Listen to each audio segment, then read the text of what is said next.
Hello, and welcome to or back to my channel. I'm Kit, your friendly feminist cat lady spinster, and today we're talking about Allie Beth Stuckey.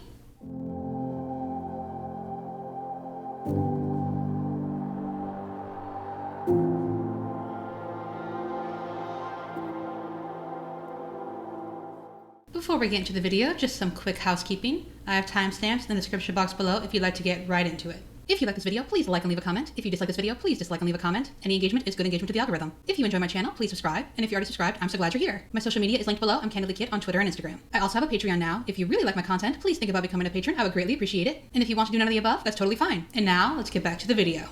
Allie Beth Stuckey is an American conservative commentator who hosts the podcast Relatable and posts a lot on Instagram. And after looking at her Instagram for a while, I realized she's like a one-woman propaganda machine for conservatives. Anything that happens, she's there to spin conservatives in a good light, or she deflects the light altogether and paints Democrats as the bad guys. Coincidentally, she's also a horrible person. Let's have a look at some of her posts. Someone asked, "In your opinion, is abortion law cut and dry? Child rape, etc. I struggle with this one." Allie's response, "I believe child rapists should get the death penalty, but that the baby should not." You know what's really interesting to me? The lack of concern for the pregnant person. It's always, well, the rapist should be punished, which I obviously agree with, pregnancy or no, but the baby shouldn't be. What about the actual child in this scenario? Conservatives love to talk about protecting the children, but when push comes to shove, the only children they want to protect are the ones who haven't been born. Someone asked, "Did the numerous stimulus checks contribute to the current inflation?" Allie's response, "Yes. Government spending drives inflation. While Democrats are usually the ones pushing for more spending, Republicans are not innocent on this either. I know there are silly people who say that high prices are just due to high demand, but that is simply not true." Allie's not an economist, so I don't know why someone would ask her this question or take her response seriously, but someone did, so here we are. Let's break it down. So the stimulus checks for the pandemic were sent in April 2020, December 2020, January 2021, and March 2021. I wouldn't call 3 numerous, but anyway, the last one was received over a year ago. And if you were eligible, you received $3,200 over the course of a year. That's not a lot, and I don't think Allie believes it is either. But let's be generous and assume they were talking about the other money the government spent on assistance during the pandemic. What about the extended unemployment benefits? Well, those ended last fall. What about those child tax credits? In March 2021, Biden signed into law the American Rescue Plan, which permitted families to get their child tax credits throughout the year. However, it only ran from July to December 2021. The issue is a lot deeper than the Democrats gave people too much money and Republicans didn't stop them. And I'm not an economist either, but at least I link my sources. Someone asked, "What do you think is the reason for the workforce shortage? Every place is understaffed."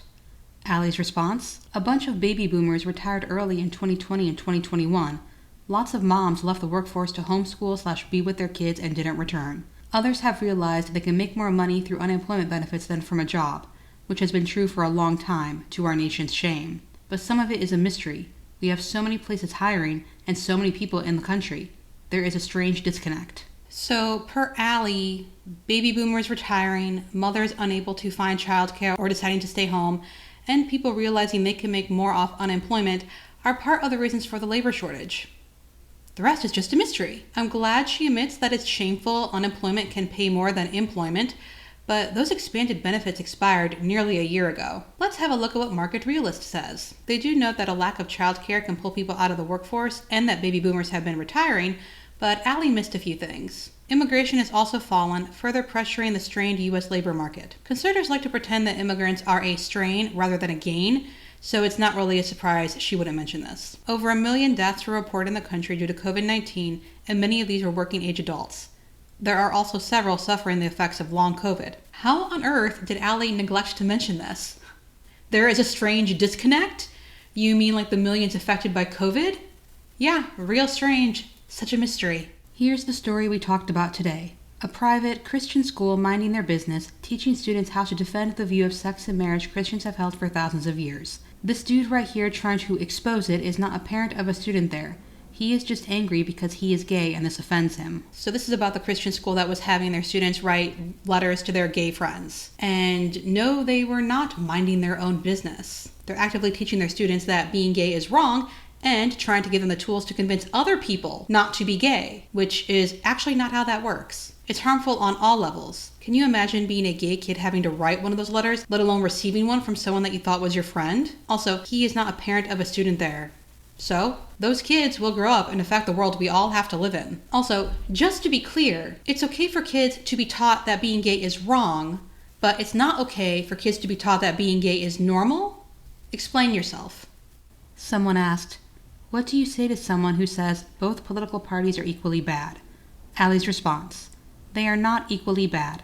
I can agree with both bad, but only in the sense that Democrats push wicked, terrible policies and the Republicans do little to stop them." I would love for some examples of these wicked policies that Democrats try to pass. Notice how white supremacist is automatically assumed to be right-wing, but the Buffalo shooter said in his alleged manifesto that he was a left-wing authoritarian who hated Fox News and conservatism. Who else is the ADL or NYT considering right-wing simply because they want them to be?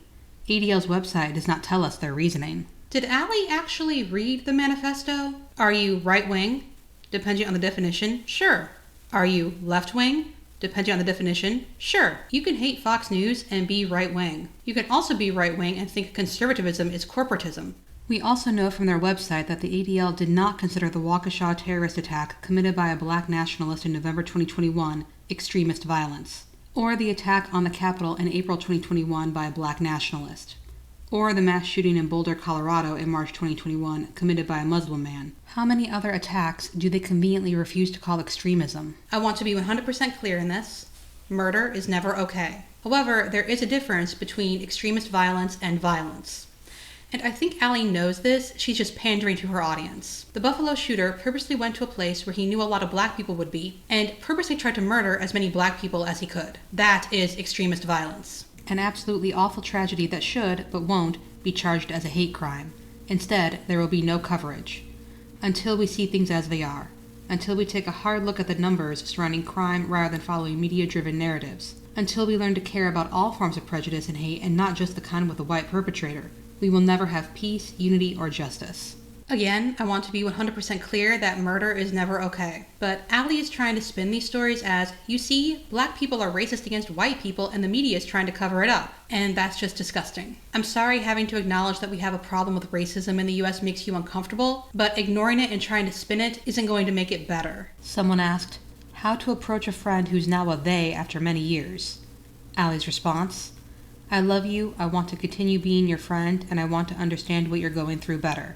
But I cannot, in good conscience, refer to you as something other than what God made you. It would be lying. Because you're a woman, if she is, and because I believe God made you with purpose. I have to honor him and his creation by telling the truth. She may be angry. Her reaction is not an indication of your obedience. The world says love equals unconditional affirmation, but the God who is love says that he made us male and female. We cannot outlove God. Love is wanting what is best for someone. Best will always be defined by our Creator. I knew Allie was a piece of work, but damn. I hope the friend finds better friends who don't look to Allie Beth Stuckey for advice. But let's all remember, the appropriate response when a leftist accuses you of being a phobe or ist isn't, no I'm not, it's, I don't care. What Allie is doing is irresponsible and dangerous. She's playing on white people's grievances to make money. And well, it's successful, so great for her bank account, not so great for society. But hey, she's got hers, so the rest of us can just go to hell, I suppose. It is truly amazing how much misinformation and disinformation these people can put out there. It would be a full-time job to debunk everything they say, and you would always be 10 steps behind. And even if someone did go through all that trouble, her fans wouldn't believe them anyway because what they would say would contradict her fans' feelings. And that is it for this video. I hope you have a great day, night, whenever you happen to be watching this, and I will see you next week. Bye!